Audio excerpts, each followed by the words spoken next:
next to the older buildings, the old brick building. Well, this is a broadcasting history interview which we're doing on April the 18th, 2006. And we're going to be visiting today with Dr. Raleigh Buckmaster, who is here in the beautiful home that he and his wife share at a very historic point on the Mississippi River south of Lansing, known as Capelli Bluff, and in a very gorgeous part of northeast Iowa. So it's wonderful to be here today on this beautiful day, Raleigh. it's great to have you, Grant. We're going to be talking about, you are not a broadcaster, and have never pretended to be. Your field was veterinary medicine. You're and trained and practiced in that field, and they later entered some related enterprises, which we'll talk about as we go along. But your connection to the story that we're telling through these archives, the story of broadcasting in Iowa, is the connection to your father, who became the president of Black Hawk Broadcasting Company, and also to the legacy of that company, which is known as the McElroy Trust, of which you are one of the trustees. So that's what we're going to be talking about.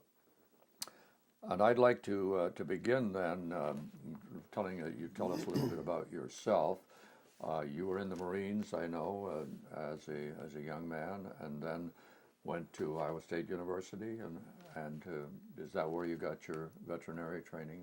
That's correct. I went into the service after high school, after a brief stint at the University of Northern Iowa, and then returned and graduated from Grinnell College with a major in psychology and a double major in pre-med, and then went on to Iowa State University and got my veterinary medical degree, and graduated from there in 1976. And did you begin your practice in Lansing then, or did you practice somewhere else before that? We moved to Westby, Wisconsin, which is about 40 miles from here, across the river, and practiced there for 4 years. I see. And built a practice from 3 people to 5. And then after 4 years, I sold my share of that practice and moved solo to Lansing, Iowa, and practiced in Lansing for another 8 years as a solo practitioner. And is that when you established your home here then at that time? That's correct. In 1980, we moved here and established our home at Capelli Ranch. My parents bought this land in 1958. And Dad was attracted to northeast Iowa because of the trout streams and the hunting and fishing. So we, and brought me with him on all those forays. Used to land in the fields up here and talk to the tenants while I ran around the woods. So I've known this land since I was 10. And Joey and I purchased Capelli from my parents in 1974 when I was still in veterinary school, and moved here in 80. Established a practice and practiced here for 7, almost 8 years. And before we talk about your involvement into another business following your practice, let's just touch on the very historic significance of this Capelli Bluff, which I can see right out the window here from your office, and you have put that into a conservation reserve easement arrangement that is going to eventually preserve it for posterity in this part of the state. Yes. Dad had located this farm, and everybody, including his good friend Louis Beecher, who I think owned a farm in Wright County, told him that he ought to get a real farm.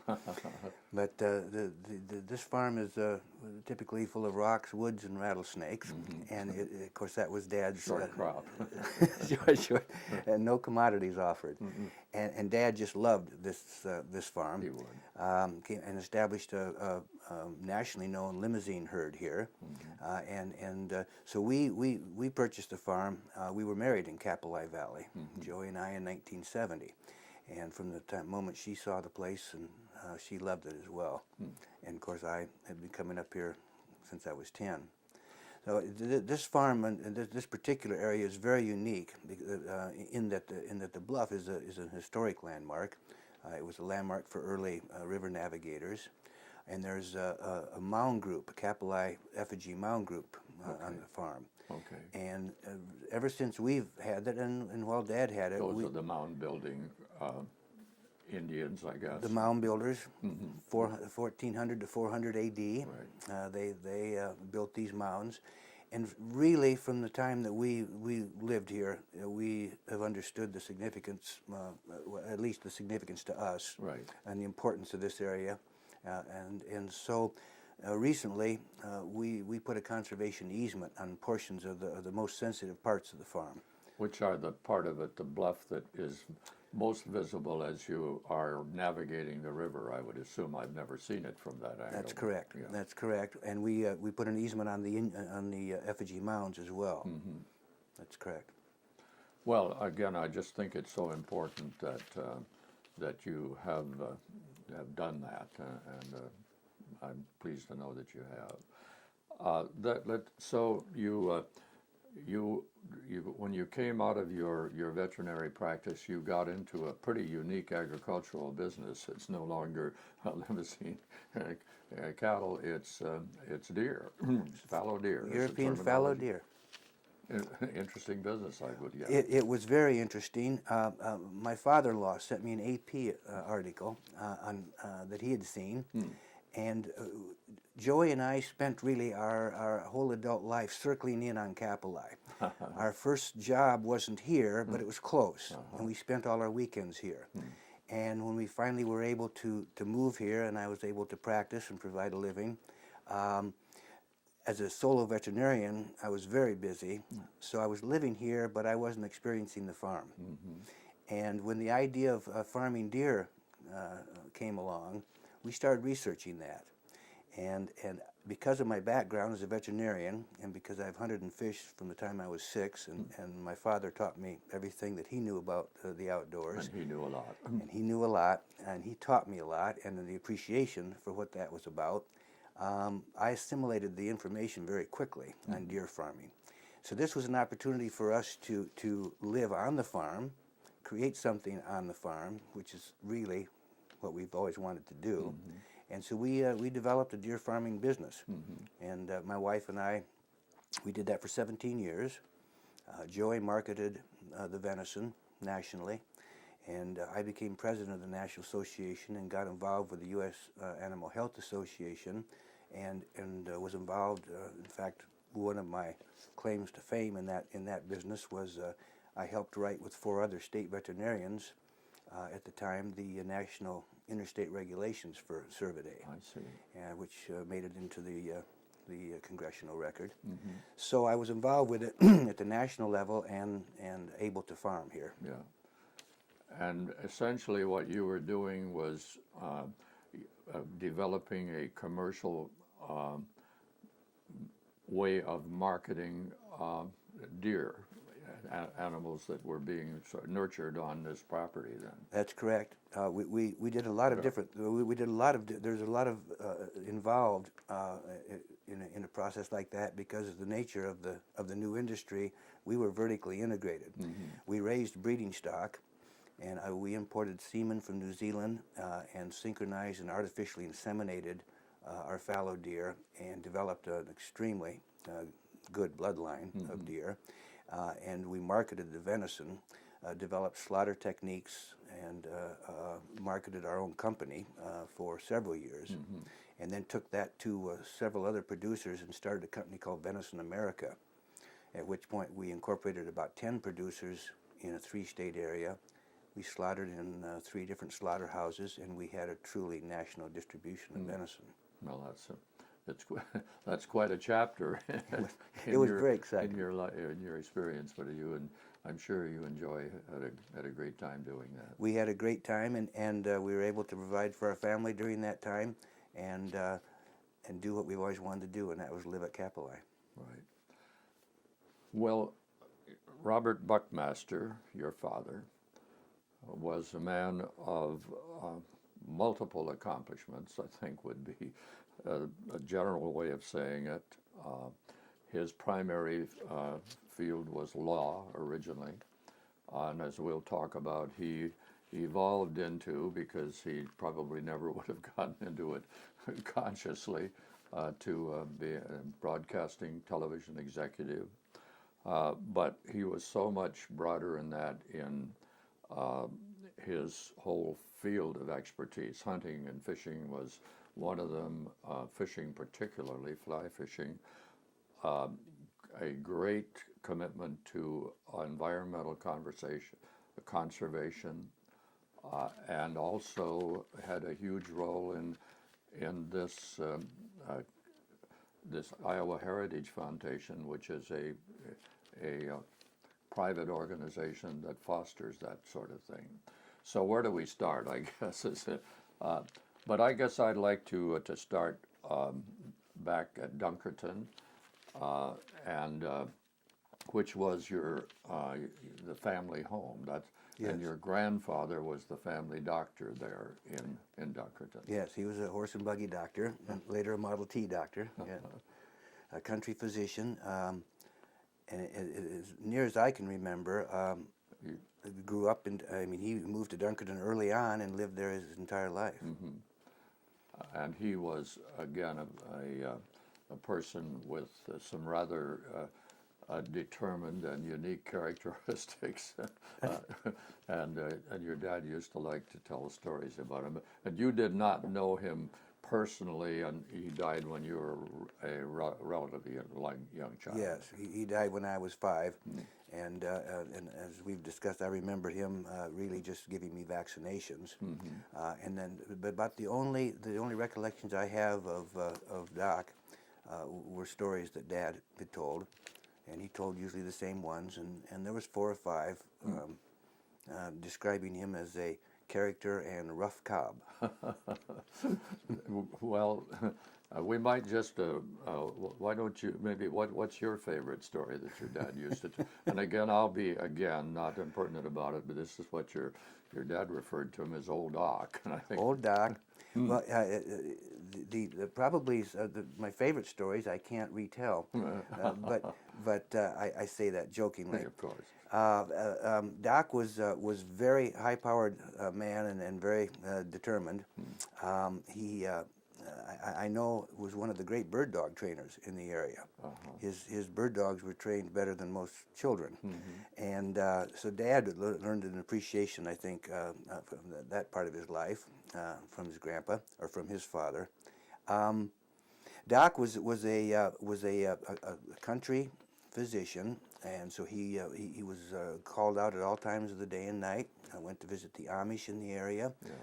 Was traded eggs and chickens and all the things that they did in those days. He was could be ornery, and he liked to as I understand it, I don't know if he liked it, but I understand that got into several fights in his life, and that Dunkerton in those days was kind of not unlike Wichita. Wide open Dunkerton. Yes, yes. But as far as specific stories, I know that he rolled his Model T in the middle of town one day, and the banker came out of town and came out of the door and asked if he was okay. And Doc says, "Of course I'm okay, you fool. Get back in the bank before someone robs you." and those were the exact words that he used, and that was the words that my father used to describe it to me. Yeah. And that just pretty much described who Doc was. He had a heart of gold, but he was rough around the edges, and that's who he was. That's the kind of man he was. But again, he was a veteran of the Spanish-American War. Yes. And practiced in that town, and he, when they called Old Doc to come out to take care of him, he'd go. Oh, he was there. He was 100% committed to his patients. Right. And I wish I could remember the story about medical school. and I want to think it's Russ College, somewhere in Illinois. But they closed down that college, they being his graduating class, I see. due to some conflicts with the school, and there was some exceptions made, or other I don't know where I'm going with this. I'll have to stop that story. Okay. Because I don't know the true story Right. behind it. Okay. Well, that's fine. Well, I guess one of the reasons I think those of us who knew your father would see some characteristics of your grandfather in your father. Is that a fair statement? I think that's a very fair statement and accurate. Dad had two younger twin brothers, Don and Ron, and an older sister, Miriam. And I know they boxed in Dunkerton at boxing clubs, and they hunted and fished every minute they weren't working. They were go-getters all the time. Yeah. I remember Dad telling me he was 21 before he had been as far as Des Moines, Iowa. And so he was notorious around Dunkerton and then later Waterloo, but he was a young man before he got that far away from home. He got a lot further away than that before his life was over. That's for Didn't sure. he? Yeah. Well, again, I think he did some boxing, didn't he? And He did. Yeah, he was an amateur boxer, and I think he told me he had 25 fights. Lost a couple, I think. right, that were recorded. Right. Well, so Bob Buckmaster leaves Dunkerton and winds up in law school at the University of Iowa. Yes, yes. And en route to that, he met my mother, Grace Leversey, at that time would have been Teachers College. And so I remember they went to Teachers College, graduated, and then when he went to law school, the reason he went to law school and the reason he went to Teachers College was that he decided that working on the line at Rath's was not what he wanted to do. You bet. Because that's, when he came to Waterloo, was one of his first jobs. Yeah. And from there he went to Teachers College and then the University of Iowa to law school. And I know that he told me stories about he would tend the furnace for the landlord so that they could get their rent reduced. And like many people of that era, had very little money and were working all the time. Mom was a teacher. And one of the most gracious ladies I have ever met. Just can't say Grace any more than that. Buckmaster was absolutely. She was a jewel. She was indeed. She was indeed. He was a jewel, and she met Dad, and they got married in somewhere in Nebraska. And in those days, apparently, if you were a woman and you were married, then you had to give up your teaching job. Well, she didn't tell them, and she didn't wear a ring. But one of her students came back one year, and saw her with a ring. And notified the authorities, and she had to quit her teaching job. Isn't that wonderful? That Because was a of wonderful custom, wasn't Isn't that interesting? it? Ludicrous in today's context. Yeah. Just imagine that. So that began and ended her teaching career, and then at the University of Iowa Law School, Dad was awarded the Order of the Coif, worked for Rutledge as a clerk, and basically smoked about everybody that he met down there in the courtroom. Oh yeah, and later on for many years, I'm probably one of the few people who still had the privilege of seeing your dad practice law in very celebrated cases, and so I have a real appreciation of his ability as a trial attorney. I envy you. The only memory that I have is going up the steps of the old courthouse, windy old steps. He was going to check to see if the jury had returned yet on a case, and Dad told me on one occasion, he said, "I have a great regret, and that is that you were never able to see me in action in the courtroom, and that's a regret I have as well." He told me once also, and without any egotism involved, at least I didn't pick up on it. It was as Dad was, a very matter-of-fact person. Yeah. He said, "I believe, in all honesty, that I could take 90% of the cases that I have had and take either side and win. And he didn't say it in any way other than matter-of-factly. I would certainly not start an argument with him about that. Nor did I. Well, I had one of my indoctrinations to trying to be a reporter was when I first came to Waterloo. We had the Wrath riots, of course, Yes. and then the conspiracy cases that Yes. were brought by the Attorney General, and your father was appointed the special prosecutor Yes. in those cases, and I sat in the courtroom and saw him get those convictions, and again he certainly made a believer out of me. Well, he and me as well. Even as a young man, he prosecuted the Beckwith trial, Yes. which was, I believe, the last man hung in Iowa. Right. And the Wrath cases. He was virtually unafraid to take on any case.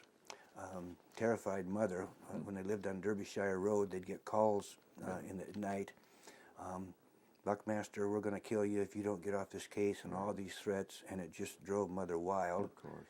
And Dad would just very calmly say, I grew up in Dunkerton, Iowa. I started shooting when I was 6. Come on over. Come on over. Right.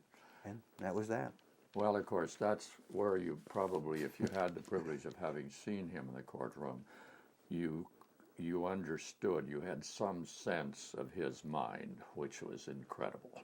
I mean, he had a mastery of every single detail in those cases. Every single one. He did, and a favorite term, he had several favorite terms. One of them was a steel trap mind, and he would attribute that to people whose minds he respected, or and so that would be a common phrase. That person's got a mind like a steel trap, and he in fact did.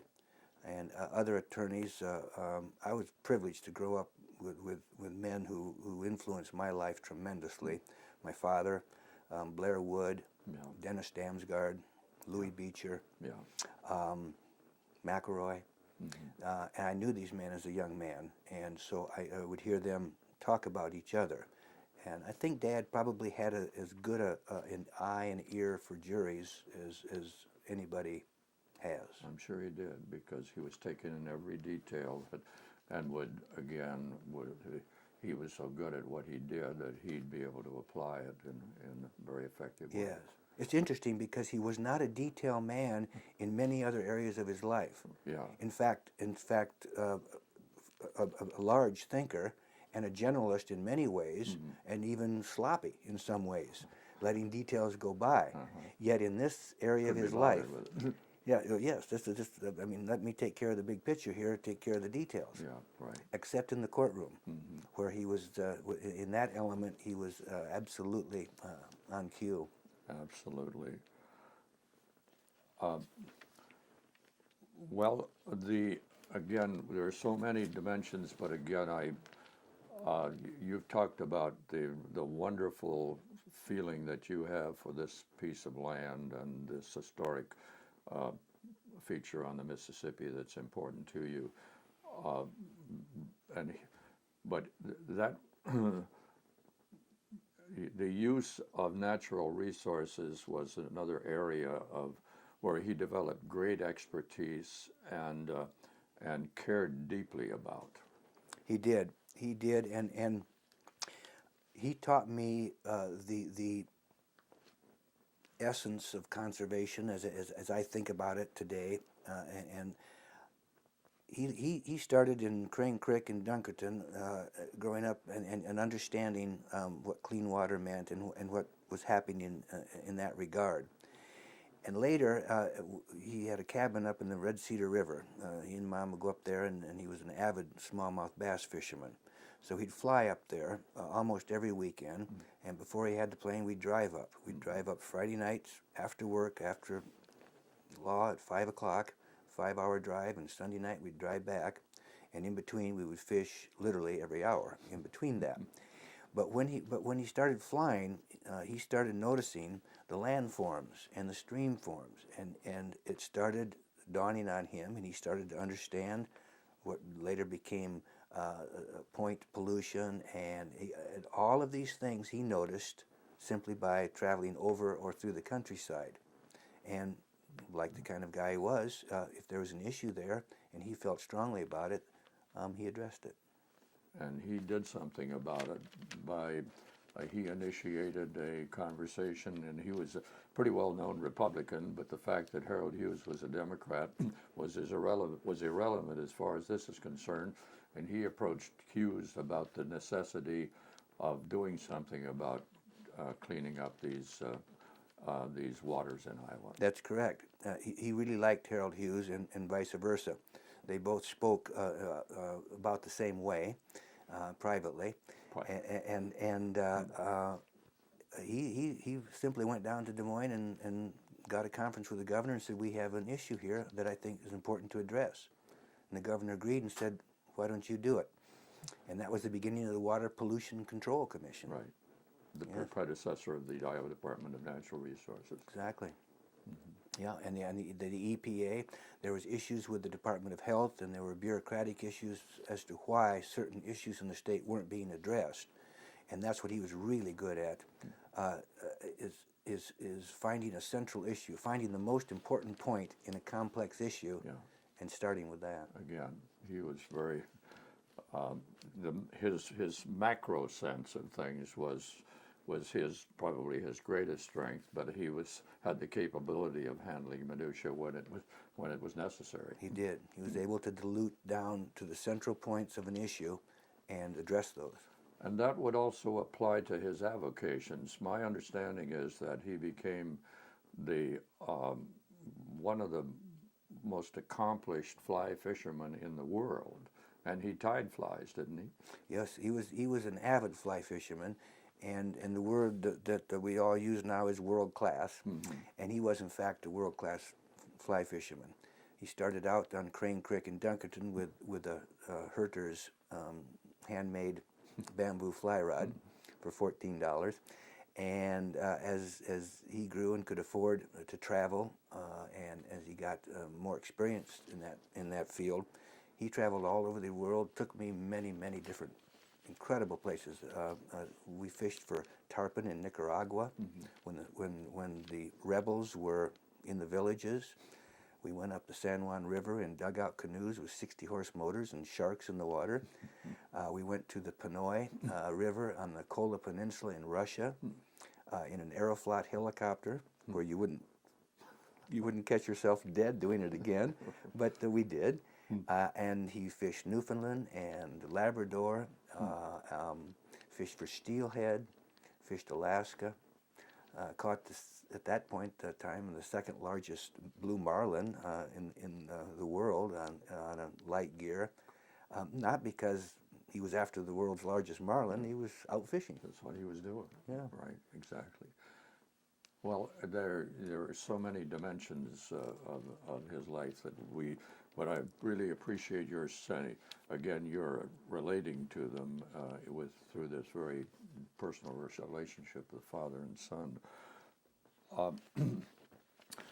Your dad was in the sort of at the zenith of his law practice in Waterloo when he was approached by a man named R.J. McElroy, who had been associated with WMT radio and had actually been sent to Waterloo to do a man-on-the-street program and later did sales for them. Came back from his World War II service and decided that he would put a competing radio station on the air in Waterloo. And he went up and down Main Street. Frankly, he had pretty well identified the power structure, I think, and he certainly didn't miss Bob Buckmaster. I think very well put. When you had Bob Buckmaster and Bob Young and Louis Beecher and Bob McCoy, and I'm probably missing somebody, but those folks had Waterloo's interest in mind, and Mac, as you say, tuned into that.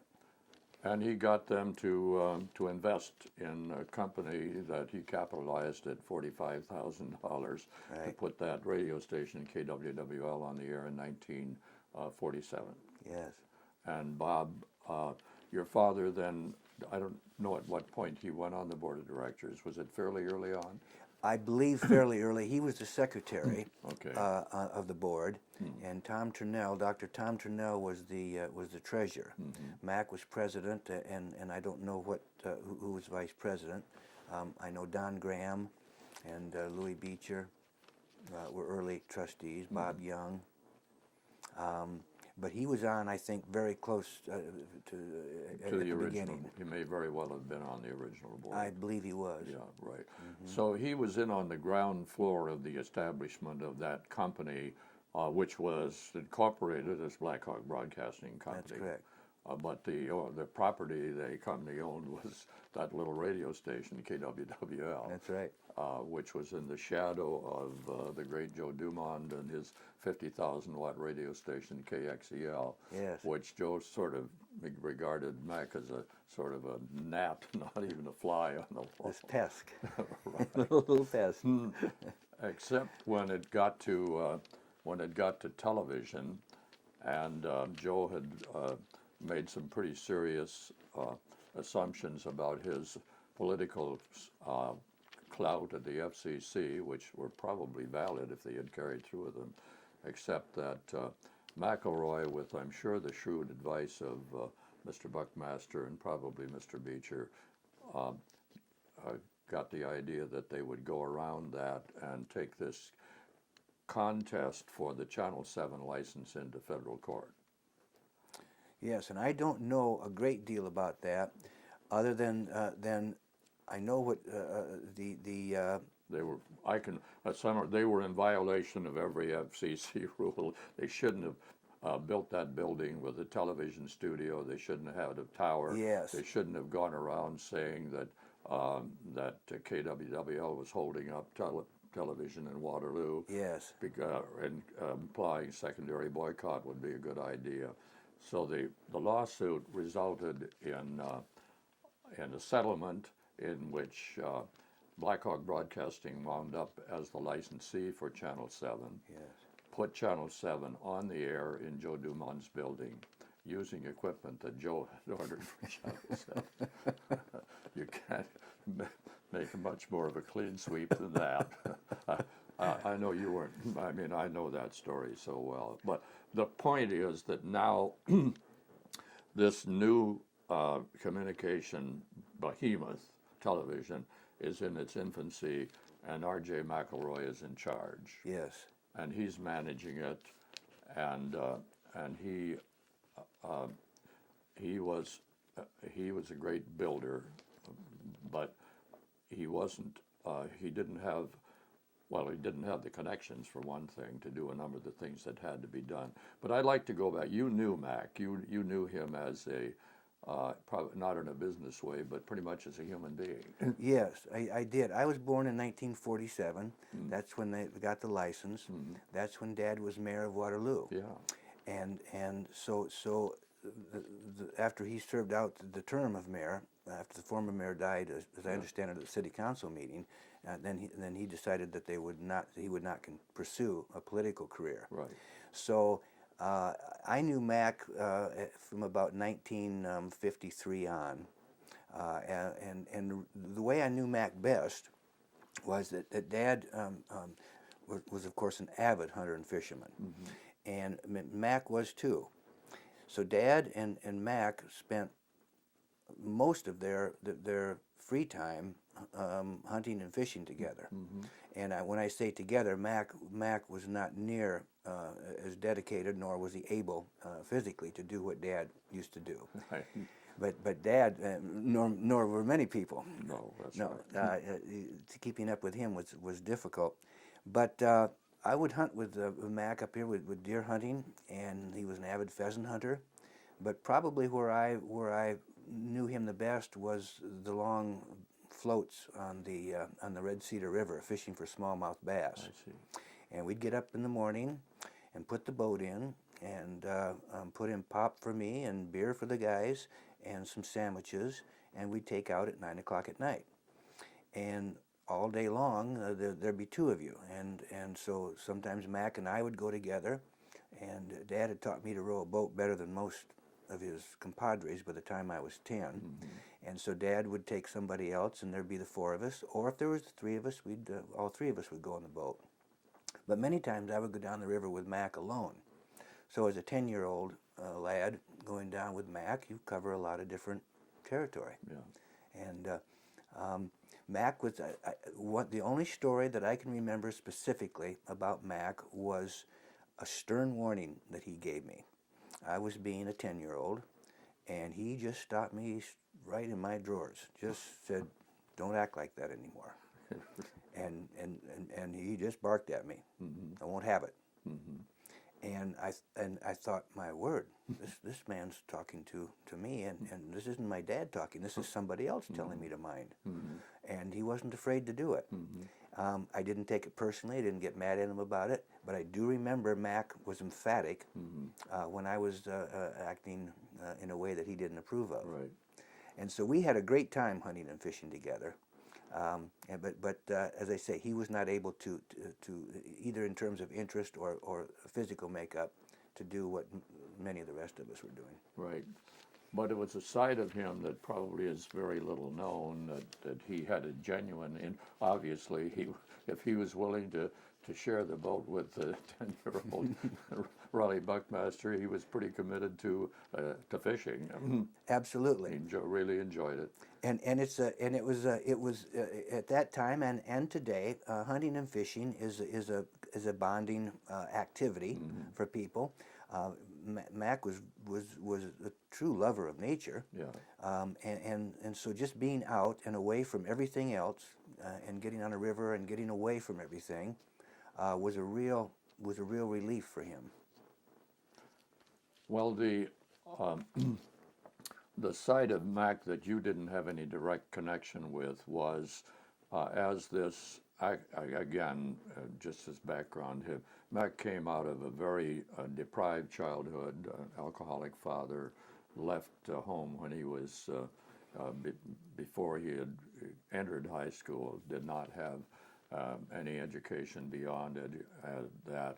And really, he was, I'd call him a street fighter. In other words, he fought his way out from great deprivation and got into the dime store business and was and from that that evolved, and his natural Irish gift of gab got him into the radio business, and from there he became an entrepreneur, starting that little radio station, using legal devices to win a big fight over what was going to become a terribly important business.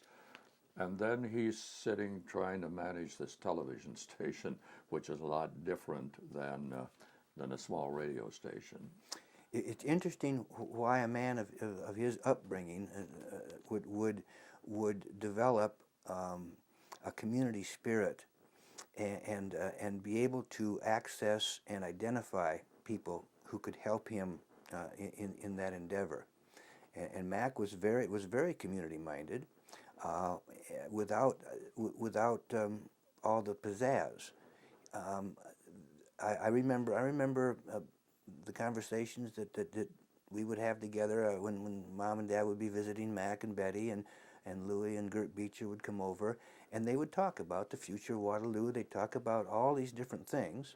And here you have Louie Beecher, who had a completely different upbringing, my father. Yeah. And as you say, Mac, it was a bit of a source, I think, of a conflict for him, and I believe that maybe had been a driving force for him. But I never felt that with him. I never felt that he felt deprived or depraved or inferior in any way, although I've heard that from other people. And I think that Beecher has some insights into that that would suggest that. But what he, the way he learned to succeed in business basically was using the cut expenses side of the ledger. And so he had almost abusive personnel policies in the management, both the radio station and the television station. But in television, it didn't work because this constant turnover of personnel was extremely to go up against what was then very tough competition from Cedar Rapids, from Channel 2, and the television station, I think, was in many ways was really struggling with Mac at the helm. I think that's correct, and probably just as you described, the personnel problems and personnel issues. As it got larger and as more employees came in and all of those issues needed to be dealt with, that wasn't Mac's interest. He was pretty much a personality, and he had this understanding of what he wanted to do, and this is, by God, the way it'll be done. And didn't have much of a vision, I think, for what it was going to take to really make television successful in terms of how much money it was going to take. Yes, and I'm sure his background, had something to do with that. He was, very, very tight in many, many ways in terms of the business. Yeah. Very frugal. Well, to sort of condense the story a little bit, Mac came to an untimely death in I believe he was in his early 60s. Yes. A sudden illness which took him out of the picture. Yes. I believe he died in 1965, shortly after surgery, and he was a large man, and I think he had an abdominal surgery, and had not. It was a surprise to everybody. Yeah. It was serious, but it was a surprise, and I can remember this happening, and Dad's feelings. I was a senior in high school at that time, and Dad was active, of course, and going in his law practice, and things were going along quite swimmingly. Yeah. And all of a sudden, Mac dies, and Dad was the secretary on the board with Dr. Tunnell as treasurer, and we discussed the other board members, and the other board members asked Dad simply to take charge of this because there's nobody else around that could do it, that they felt would be able to take on this challenge. And of course, your dad knew really. I mean, he didn't really know anything about broadcasting because that isn't what he was practicing law. No. He was on that board as an investment, and he had never he never was in charge of a company, so-called. He had a law practice, so you have the clerks and you have the secretaries, you have people that are involved, but he was never running a business, so to speak, and as you say, knew nothing about broadcasting. But when he took it on, it was like everything else that he did. Then he entered into it with that ability of his to comprehend both great detail and also the larger picture. And the larger picture in television combination is you're going to have to get more money and invest in this station in order to make it competitive in this market. Yes. I think he was absolutely the right person at the right time for that job. He had the tenacity to carry through with this project. He had the vision because he was a big thinker, and he understood, I think better than most, that if you're going to be a leader, then you do, whether it's the military or corporate world or whatever, that you're able and willing to do what you ask other people to do. And he was always willing and able to do that. And that's one thing I did hear a lot, that Bob will do it, and he'll do what is necessary, and he expects that we'll do the same. And I think that created a very, very unique situation. Number one, he was able to identify talent. He wasn't ashamed or embarrassed by a specific that he didn't know. If there was, obviously, he's not an electrician. Obviously, he's not an engineer. Right. And so, all aspects of this business, he brought in people who were just incredibly talented. He brought in the people who had acquired the television knowledge during those formative years. Yes. At the point where TV went on the air, and in the mid-'60s when your dad took over. Yes. And gave them the authority to implement the techniques and skills that they were expert in. Yes, and as you know better than I, the personalities involved in media are are diverse and and interesting. And they are diverse and interesting, kindly we said. And he was able to draw and talented. Yeah. And so by the time you draw the sales force in with the in office with the management, that's quite a diverse group of people. Well, let's think Ed Tink and Jim Bradley in the same room. Yeah, exactly. Ed Tink and Bill Bradley and Bill Bolster and Bob Janasek and Warren Mead at that point, and then have them answer to the board, a conservative Republican board at that point. And don't forget Grant Price. I mean, he brought in people that absolutely knew their business, and then knew what was expected of them, and I think he was. I maybe will sound like I know more than I do about what was going on, but my reading from listening to people after Dad retired and after the business was sold and so forth, was that this was a very, very close, trusting corporate family. It was, and again, with all of his accomplishments and as awesome as a personality as he was, Bob Buckmaster was down there at that coffee table in that downstairs room, which I'm sure you remember. Oh, yes. Where everybody was there from. Yes. I mean, everybody. And it would have been surprising if during the day Mr. Buckmaster didn't come down and sit down and Absolutely. chat. And that's the way. So in that sense, he never lost touch with the folks who ran the business. He didn't, and I think everybody knew there that he would stand up for them. Oh yes. That if they got into a situation and that warranted and merited his support, and that he was there 100%, and that's quite a powerful thing for an employee to know.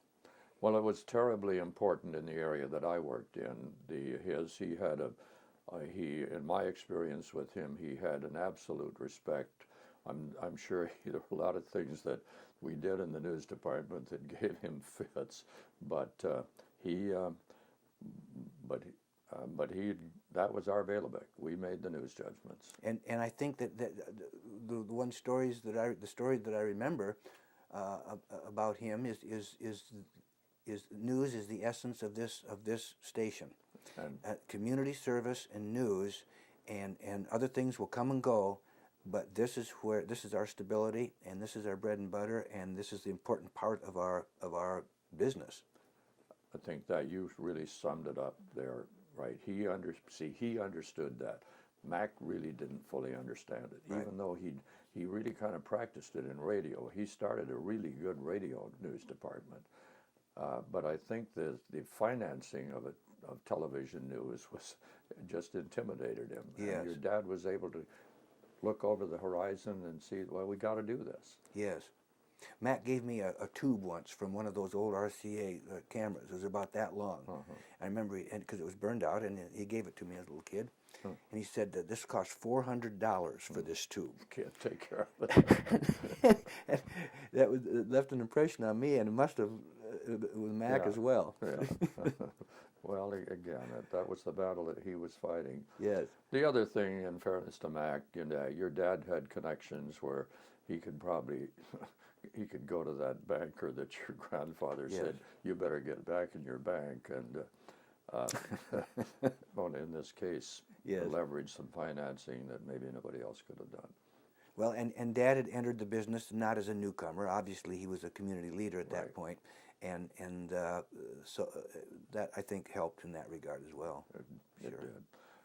But my sense in having the privilege of working with your dad and the other people that you mentioned was he really thought what we were doing was important. He did. And he ran that station that way.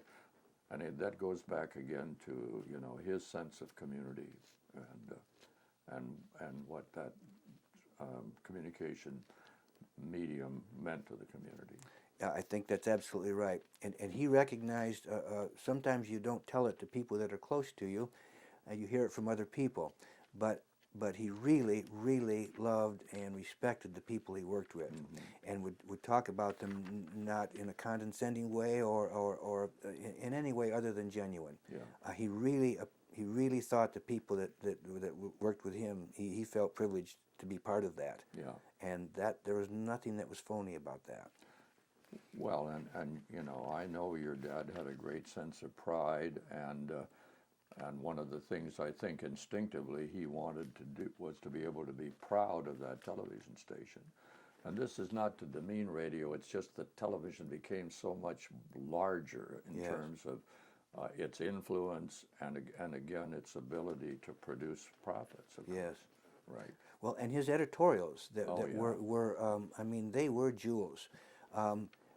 I just grew up under Dad's tutelage and listened to his editorials and listened to the way he approached different issues in life, and it was just very matter of fact. This is the way. This is wrong. I think this is right. Yeah. We're going to address this. Right. And he didn't give a hoot about what the president thought or the governor or anybody else or Grace, unfortunately. Because when he did understand what Grace's point of view was, then he followed it. But he didn't. He if he felt strongly about something, then he pursued it that way. Yeah. And I just took that as well. That's the way. That's the way people are. And the people at the station that I knew and our friends. That's the way. That's the way you did things. If you felt strongly about something, then you committed to it and you said something. Right. And it's always surprised me how people were so amazed by these editorials, and of course he had an editorial board. Yeah. And so once these editorials became kind of a mainstay, I took them for granted. But I've gone back and I've read a lot of them, and some of them were quite piercing and quite on the forefront of journalism, I think. And every issue that was important over the years, you know, and I had again the privilege of succeeding him as the editorial voice on the station, and had a period in which I was one of his writers. You Yes. know, he that was part of minutia that he didn't deal with Yes. himself, but again we'd sit down in those board meetings and hash out a consensus, and it was a very professional, legitimate process, and it was separated from the news gathering part Yes. of what we did. Yes. And I think people understood that. We put the editorials in newscasts, but we carefully separated them out as station opinion. Yes, yes. And the station, I don't know if you did it once a year, with getting to know the station, where all the managers would answer questions. Broadcasting and you. And you know, what an incredible idea. 4 times a year. 4 times a year, really. Well, I mean, no one missed that. I mean, that was just like getting to know the family, you know? Right, it was. It was just great. And it was very honest. I mean, I Yes. moderated that for a number. Yes. Warren did before me. Yes. And you know, you could see us fumbling through those. We didn't put the people on the air. They took them down on paper, and then we'd sort through and pick out ones. But again, I made a conscious effort to. Well, it made a better show if we could make somebody a little uncomfortable. Maybe there was some showbiz involved in it. Well, it was effective, and I think it was a great community service. Oh, it was. And I think it helped solidify the audience and to the station and enhance that relationship. I don't think there's any doubt. It was about it was just great, and I really miss the editorials now. Yeah. Not only the content, but the fact that it's they're few and far between. They don't exist for all practical Is that purposes. yes? You know, I mean, It's just- what does exist is very phony. Yes. Yeah, I mean that's unkind, but it's true. Well, it's a politically correct world, and Yeah. it's no different than it was then. It's people that are responding that way. Exactly. And I think that's one of the really unique things about this story, is that this story was a compilation of incredibly talented people that came together at a very short period of time and put together something very special. and it was corporate, it was family, it was community, it was real. I think it's a very unique story in the world of broadcasting. I think you said it very well. I absolutely agree. It is a unique story. I think it is. Right. Well, there's a very important, and there's an incredibly important legacy coming out of this story that you summarized so well of this company. I remember your phrase you used in a meeting we had when we started talking about doing this project, that this is a company that was more than a company. Yes, yes.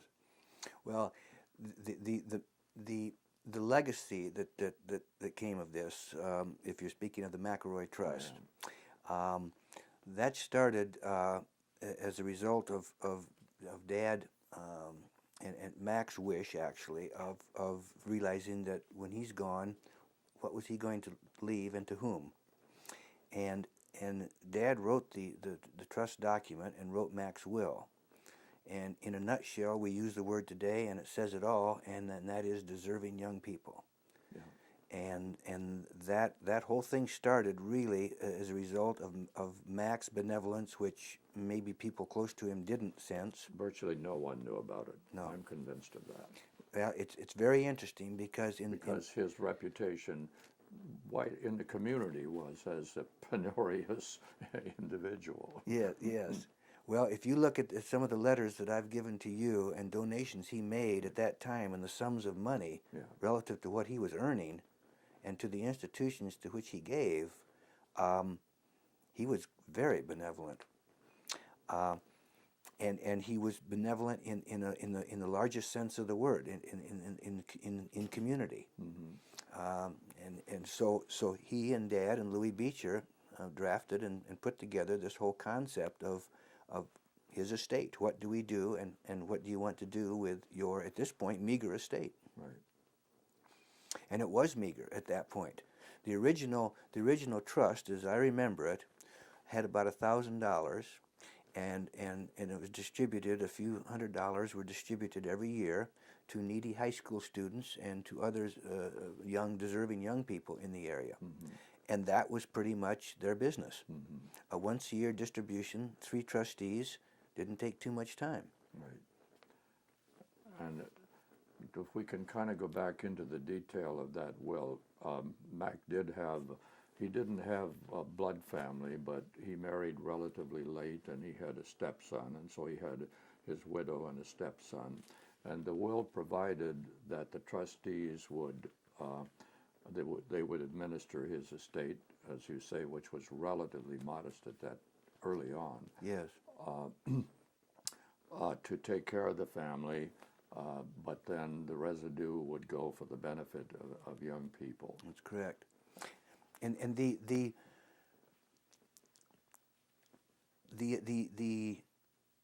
essence of his will and his trust remained the same. But the essence of an entity when there's $1,000 in it, and the essence of an entity when there's $20 million in it, the essence is the same, but other people's perspective on the matter and other people's interest that will change it. Yeah. I would like to kind of start over on that one. Yeah. Mac really when the early on in the formation of his will and of the trust, without very much money involved, it's as I interpret it, made 2 things very clear: that he wanted to take care of his family and their immediate needs and any medical needs. Mm-hmm. And he did that with his stepson and with his wife and with his sisters. Mm-hmm. And he did that. And so that stipulation was made, that any emergency funding or any medical, anything that would require above and beyond what they were able to do, as far as he could help in the matter, would like to do.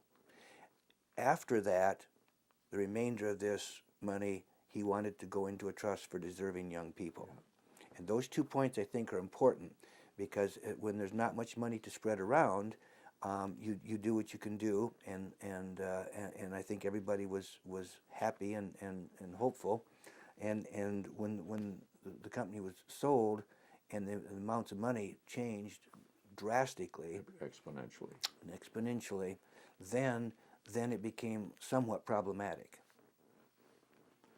And at that point, there had to be some very delicate and intricate negotiation that would enable the family to be properly taken care of, but also to start to build the community interest that Mac had in doing for young people. Exactly, and the community interest part of it, the trust had to be established in a 501c something category, C3, I believe in this instance, to accommodate all of the requirements. That made it a nonprofit foundation. Made it nonprofit, and it separated it from all other state and matters. Right.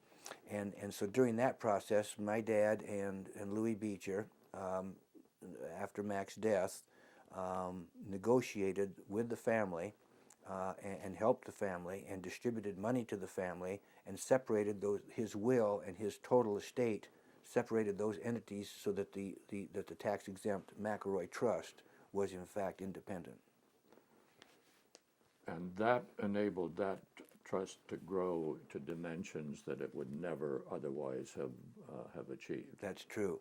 It started out, as I remember, the station sold for somewhere in the neighborhood of 45 million. 40 million, yeah. 40 million. And so Mac's portion at that time was almost 20 million. It was half, or 51%. It was very close. So overnight, there was a closed corporation worth the paper it was printed on, and the next day his estate had $20 million. And that's what was worked through by my dad and Louis Beecher, right, to establish the McElroy Trust. And their management of that critically important juncture is really the basis upon which the trust has been able to do what it. And now I believe that the principal of the trust is in excess of $50 million. We're right at $50 million today. Yes. Yeah. And the trustees have administered that almost literally interpreting McElroy's will on it.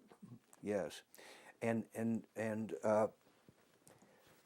Dad did a really great thing and I'm sure he knew this when he did it, but it was general. He didn't tie the hands of trustees with this instrument, but simply talked about the educational benefit for deserving young people. Well, we have young people who are very young, preschool, but what is young? And 35 to me now is pretty young. So we've distributed money to with that leeway, deserving young people. It's allowed the trust to be a living document and to be dynamic throughout the years because things have changed. So and the way that we operate has changed since the early years. The amount of money that we distribute has changed. Needs have changed. So all of these things we're able to act on because of that, I think, well-written document. And within the range of that latitude, the trustees have been able to become a benefactor to individuals and to thousands of young high school students who have received scholarships, to give one example. Yes. And college, to institutions of education such as UNI and Wartburg College. Yes. To community institutions such as we came through your town today, and we took a picture of what looks to me to be a new library over there. Yes, I'll say. Yeah. But the early on in the trust, my father and Bob Young and Harry Slife were the three trustees, and at that point, they managed most of the money themselves. All of them were successful businessmen, and they established an investment policy. And as the trust grew and as it became more complex, they brought on three younger trustees to replace them, so to speak, and to start an internship. And our early years were marked by a lot of listening and not very much talking. And so we listened. I came on board through my father, and Rick Young of Waterloo came on board through Bob Young, his uncle, and Jim Waterbury, who was then general manager of KTIV, came on board through Harry Slife, who was president of Blackhawk Broadcasting at one point, and so that was the connection, and so we went from 3 older gentlemen to 6. But that was a really far-sighted decision on their part, wasn't it, in terms of bringing in, well, as you used the word, you were, in a sense, interns. You came in to learn the business of the trust. Exactly. It's I've realized how really far-sighted that is. And now, as being on the trust for over 15 years now, and Bob Young and Harry and my father are deceased, and right before Harry's untimely death, Ross Christensen was invited on. So we have 4 white middle-aged guys on this trust now, and we've been toying with the idea of our predecessors were smart enough to realize that new blood is important and diversity is important. So this is something now that we're thinking about and should be thinking about. It's not an easy thing to do. This is a large trust, and giving money away well is difficult. But the fact of the matter is, it's in perpetuity, and we need to consider what they considered. And it needs to be continued to be managed as expertly as it has been managed up to this point, but also within this broad range of discretion. As I just think it's just incredible how wise that. Again, the range on this. You also have university fellowships. Yes, I'm glad you mentioned that. Dad became friends with President Emeritus and now deceased Glenn Leggett, President Emeritus of Grinnell College. And so I met Glenn, of course, as a Grinnell student and became friends. I introduced him to Dad, and they immediately hit it off.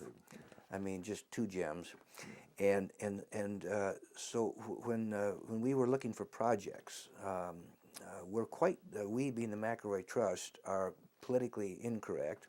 And we're not afraid to begin early entry projects.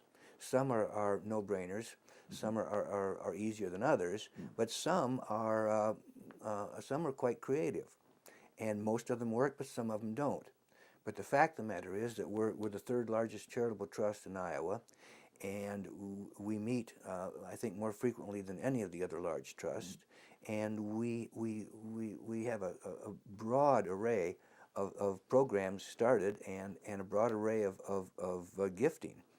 My favorite is the Sisters of Dubuque, who send us an application occasionally for about $315.12, and they get awarded that. And sometimes we'll get a couple $100 requests from somebody from a preschool, and sometimes we get $1 million requests from universities and colleges. So we cover the gamut. But one thing about the fellowships that is interesting is that Dad asked Glenn Leggett to help us establish this fellowship. Once that we determined that liberal arts postgraduate fellowships were rare, and that the National Science Foundation and there are other large foundations which fund some institutions and some fields, but the field of liberal arts in postgraduate work in Glenn Leggett's thoughts was an area that needed addressing. So we established a fellowship for the liberal arts students, and then that began our Northeast Iowa College Fellowship Program. And today we distribute 2 fellowships each year for $30,000, $10,000 a year for 3 years for graduate students wanting to continue on their PhD in a liberal arts field. This is unique, I think, in all the state. The Gold Star Teachers program was one of our little bailiwicks. I don't know whose idea that was. I wish it were mine. But that's turned into a beautiful, wonderful thing. And that's our baby. So we have in-house programs that we coordinate and run, but we also then partner with the community foundation, with the Carver Trust, and also the Hall Foundation. So it's the whole aspect of philanthropy has changed in the 15 years that I've been involved with it, and the dollars are bigger, the needs are greater than ever, and so for us to respond to that as young trustees, now middle-aged trustees, we need to understand that bringing other people on and younger people onto the board now is an important aspect of this. We've provided one of the things that the older trustees did was they provided continuity with this, and I think that's important. I think it's important to know that Mac liked to fish for smallmouth bass, and I think it's important to know that Mac was a character, and I think it's important to know the history of this station and how this money came into be, and the people and who are responsible for this thing happening, and that gives a basis then for your philosophy of giving, and I think that's an important part of the formula. You know, that you just struck me when you said what you know, this is a community resource that is a full-blooded child of entrepreneurship, isn't it? It is, absolutely. And Mac wouldn't have the foggiest idea, didn't have the foggiest idea that you know, out of his heart and out of his soul, he decided that he wanted to do something for deserving young people. Period. End of story. Yeah. Didn't talk about dollar amounts or anything else. That was his philosophy. And as a result of his entrepreneurism and that, here is a $50 million trust in his name, funding everything from preschools in small towns to libraries in beautiful colleges. Yeah. Can you talk a little bit about, this gets pretty personal, but that you are the successor trustee to your father in this enterprise? Talk about in what way?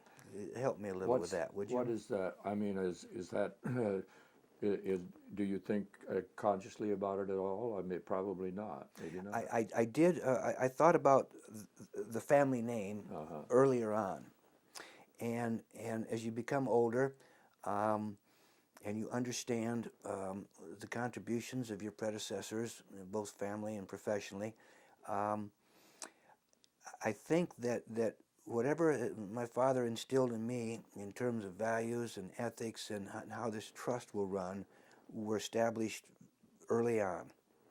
And so the quotes, quoting Robert, occasionally that happens, and I'll think back, well, how would he have thought about this? But I don't have to, because I know intuitively. And at some point, then that's not the issue right now, because he's not doing this. And so how he would have thought about this, or how they would have acted, it bears on our decision making. But no, I do not give that a lot of thought. But it's in me, and I guess our actions reflect exactly those philosophies. There are stories about Mac that we'll say now. We have some difficult decisions to make, particularly with the McElroy Auditorium and the National Dairy Cattle Congress, and there are issues that are politically charged, and so we do sit around and in those instances and say, well, how would Bob have thought about that, and what would Mac have thought? And we'll ruminate on that a little bit, and we'll bring their thoughts into the present time and make our decisions. Well, it seems to me that, excuse me, that your family and the survivors of your dear mother Grace and your father have a right to take great pride in the contribution that they made. And I think it's important to remember they did make it together. They did. They did make that together, and I think one of the important things that I got from both of them, and I guess more so Dad, relating to the McElroy Trust, was exactly what our duty is as someone who's been given something, given a position of authority or an opportunity. It's a better way. Here's an opportunity to do something, and so the philosophy of Dad really does permeate that board and Mac, but mostly Dad, as to this will be a lean ship. Yeah. This will be a very lean ship, and it is. It's one of the leanest. It's one of the leanest foundations of this size that you'll find. You have a remarkable woman as your executive We have director. a great woman, and the boards. When I got on the board, we got $100 for every meeting you made, and that was to cover travel expenses. And it stayed that way for a long, long time. And I can remember when we were making $1,000 a year to do this. And my dad was the one that made the motion. And I thought, whoa, that's quite interesting. I thought we'd be at $1,000 for the rest of our lives. But the point is that philosophy holds true, and that this is an opportunity, and I view it personally as an opportunity for me to serve society. It's one of the best opportunities I have. I don't have wealth created or other opportunities in this regard. So the McElroy Trust is a commitment, and I think all trustees feel the same way. This is a tremendous opportunity, and I'm grateful to have known the men that created it and the women, and to have been part of that philosophy, and to hopefully to carry that on. Right. It's lean but not mean. Lean but not mean. This is correct. Right. Well, that and Mac would appreciate the leanness of it. He'd appreciate both of those. Finding, as you dig into the real, that's again one of the values of preserving history is eventually you get insights into why people do things or why they left what they left, and I think you've given me some documents today that are going to shed some real light on that, and you've referred to some of them in our conversation. Yes. Well, and there's the old saying, keep it simple. Dad kept that simple, that trust document, and I think when all the difficult decisions come down, that's one thing that stays with this trust, that we are not really intimidated or influenced a great deal by the outside world in the decisions that we choose to make. And to me, that's a real instrument of power, that you're not beholden to other aspects of our society. You can simply look at what would a Mac have done, how did Dad feel about this, the people that started this thing. Would this pass their litmus test? Yeah, right. And when you keep it simple. And if you can indoctrinate this new crop of trainee trustees to be as non-politically correct as your predecessors were and as you are, that I think would be the great legacy that you could pass on. I do too. I think the independence of this trust, the voracious independence, is really important. I think that would be Dad speaking through me, would be the independence of this. Right. Forget about which direction the wind is blowing. It'll change tomorrow. Follow what that we've done. Follow what we have done, and step into new ground. Right. We haven't been afraid to fail. No, of course not. And sometimes things don't go as well as they should. Well, most of them have gone awfully well. But all things considered, I think we're doing well. Well, my personal gratitude, of course, really hinges very heavily on one dimension, a rather small dimension, that trustees made the decision that they would establish an internship at Channel 7 for young would-be journalists. And we called them the McElroy interns. Yes. And I tell you that the fruits of that, again, have been planted far and wide, Raleigh. Yes. Right. Yes. Yeah. Incredible people have Incredible people have come through that program. Oh, it's unique. And the trust did I think a wonderful thing with the Iowa Natural Heritage Foundation, and we distribute $50,000 a year to them for Robert Buckmaster interns. And if you would see the letters of these bright young people who Dad would just be pleased beyond beyond belief to know that people are carrying on the tradition of conservation that he felt strongly about. And I personally am not one that looks back a lot, and I appreciate history and I appreciate family history and so forth, but I'm not bound in my actions by what my grandfather did or what my father did. I am my own person. Having said that, their influence is what makes me who I am today to some extent. And so a combination of those things I think are very important. They are. And when you have all the interns and the broadcasting interns, and you have conservation interns, and you have all the people in Northeast Iowa that have been impacted by this, it's truly a remarkable story. It is, and again, these interns, the one thing that we got a tremendous amount of work out of them, and so does the Heritage Fund. In other words, it's a direct benefit to their program as it was to ours, but then the eddying out from the experience that these young people get is, just goes like a river overflowing. Yes, yes. Yeah. On a bit of a different note, if I might. Yeah, absolutely. The recipients of the grants from the McElroy Trust are primarily 501c3 organizations, but we do have an Excellence in Education program because we wanted a vehicle to give awards to deserving young people who happen to be individuals, and we found a way to do this. The young Bosnian woman is the one that comes to mind.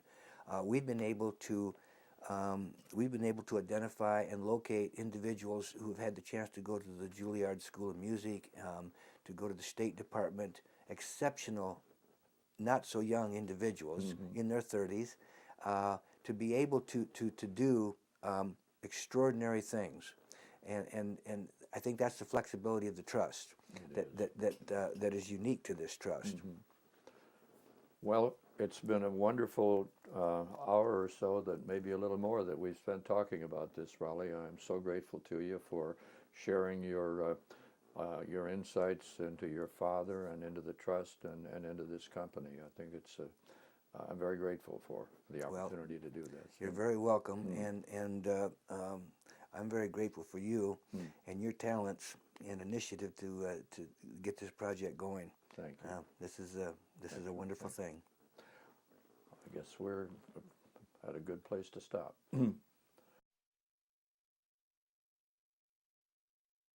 Capitol I was the next. And then there's a bluff up by Red Wing, which is a razor bluff, and it's real dramatic. And those were the three real notable things. And the railroad wasn't here.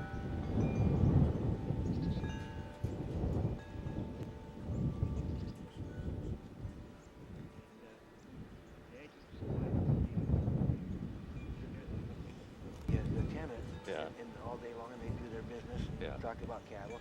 And he'd let me go, and I'd come back. And one night we took off right here and looked down, and the sun was just right, and it cast a shadow on those mounds. And that's how we discovered the Indian mountains. They were there. There was a shadow of this bird mound. And I don't know, we were doing up and down instead of but we saw those, and then we started learning about it. Of course, they've all been mapped.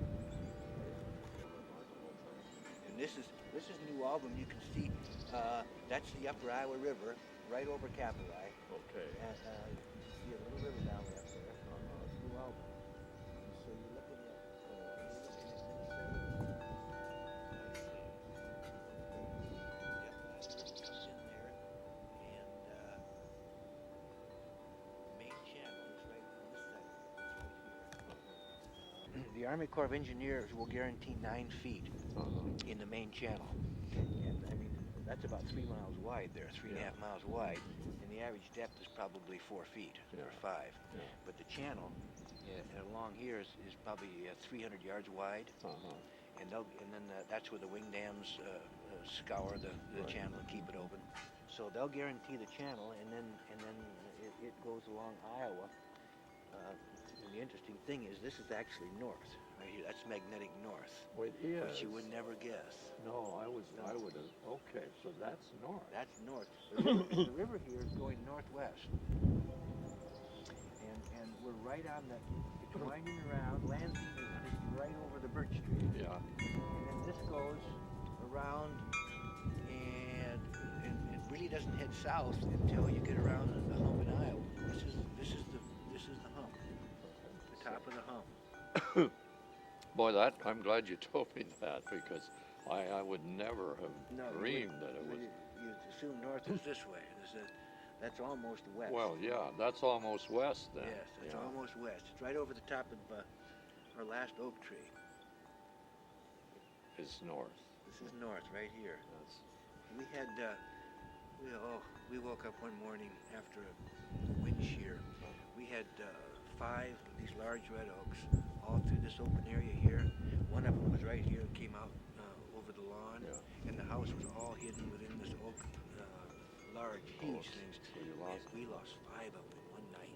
We came out and was that sort of created the downdraft? downburst,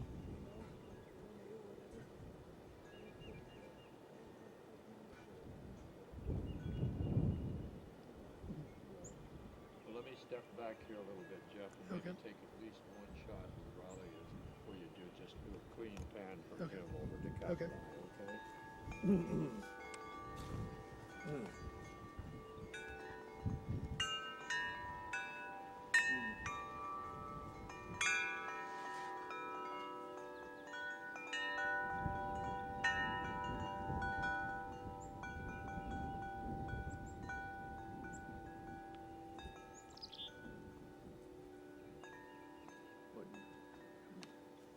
Do your sisters have a sense of place about this, or No. it doesn't have None. none? No. I didn't know. I just a matter of curiosity. I No. guess.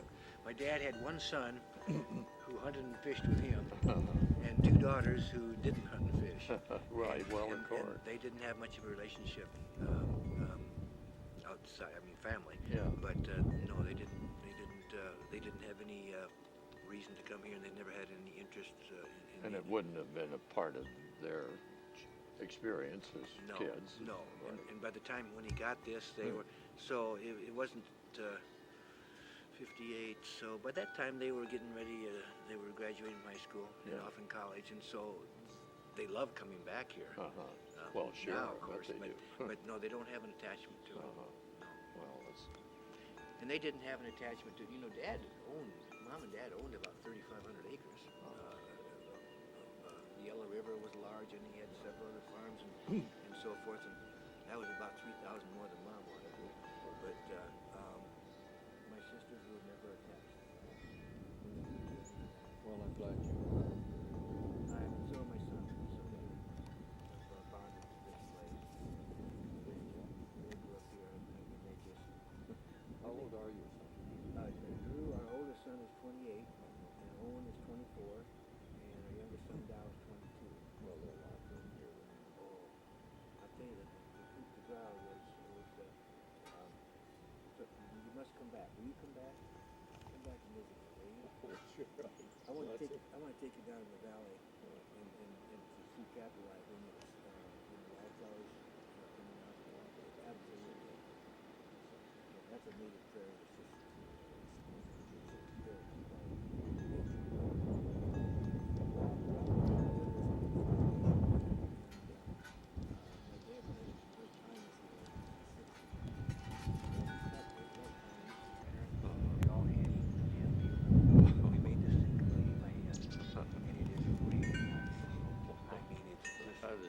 It's a real jewel. It took about 7 years, and time was not the issue. Right. And they came down and put their blood, sweat, and tears into that. Yeah.